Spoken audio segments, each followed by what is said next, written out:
Dans cette vidéo, nous allons parler des boucles for et while.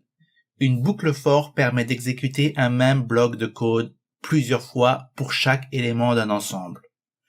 Une boucle while exécute un même code tant que la condition d'entrée est vraie. La syntaxe d'une boucle for est la suivante. On a d'abord notre mot-clé, for, suivi d'une variable temporaire qui contiendra un par un les éléments de notre objet. Ensuite, il y a le mot in,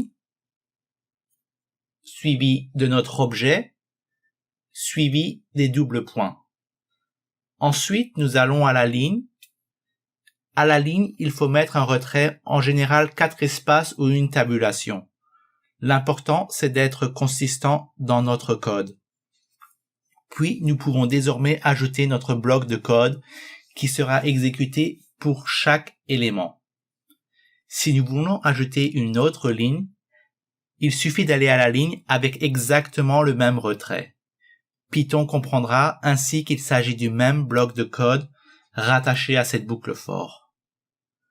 Un peu plus de détails sur le retrait. Le retrait vous oblige à avoir un code bien organisé et facile à lire. Le retrait que nous venons de voir n'est pas une chose unique à une boucle for. Le retrait sera très souvent nécessaire. Allons voir quelques exemples. Commençons par ouvrir notre éditeur de texte.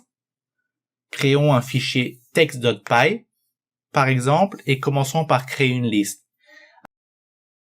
A égale, j'ouvre mon crochet, 1,2,3 et je ferme mon crochet.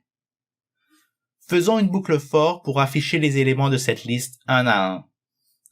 For i in a, les doubles points, je vais à la ligne, je mets mon retrait, print i. On exécute notre code et nous avons l'ensemble de nos valeurs. Si nous avons plus d'une ligne de code, nous devons conserver le retrait. Par exemple, for i in a, les doubles points, je vais à la ligne, je mets mon premier retrait de print i, je vais à la ligne, je mets exactement le même retrait, print i plus 100, par exemple. J'appuie sur Entrée pour exécuter le code. Et pour chaque élément, nous avons deux valeurs qui s'affichent à l'écran. Et que se passe-t-il si nous ne suivons pas les règles de retrait? Par exemple, for i in a, les doubles points, je mets un premier retrait, print de i.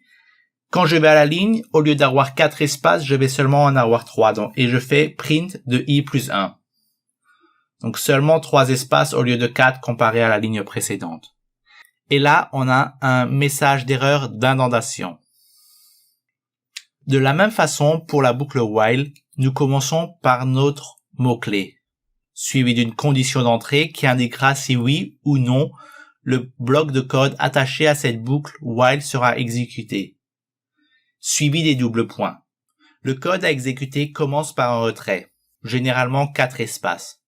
De même, si vous avez plusieurs lignes de code, le retrait doit être consistant. Retournons à notre éditeur de code pour tester la boucle while. Par exemple, si nous voulons afficher les nombres allant de 1 à 3 avec une boucle while, nous pouvons commencer par créer une première valeur. Par exemple, cpt comme compteur égale 1.